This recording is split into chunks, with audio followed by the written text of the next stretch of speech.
একটা মাছ দেখছি, সামুদ্রিক মাছ। এটা আমাদের নতুন আবিষ্কার। এটা কি আফসার ভাই নতুন ইনোভেশন আইডিয়া? এটা আমরা গবেষণা করে দেখব। আমরা সমুদ্র উপকূলে নিব, সমুদ্র উপকূলে নিয়ে এটাকে পরিষ্কার করব, আপনারা রেস্কিউ করে দেব। দেখতে দেখতে রেস্কিউ করতেছি। খুব সম্ভবত এটা কোনো চিংড়ি বা পোকা জাতীয় মাছ, আর্থবোডা শ্রেণীর ডাটা মেরুদণ্ডী প্রাণী। আপনারা দেখেন আমি এটা পরিষ্কার করতেছি।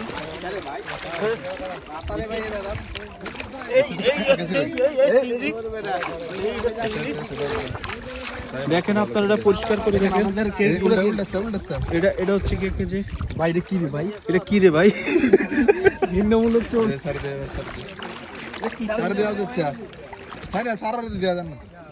ছাড়িয়ে দিচ্ছি আমি রে।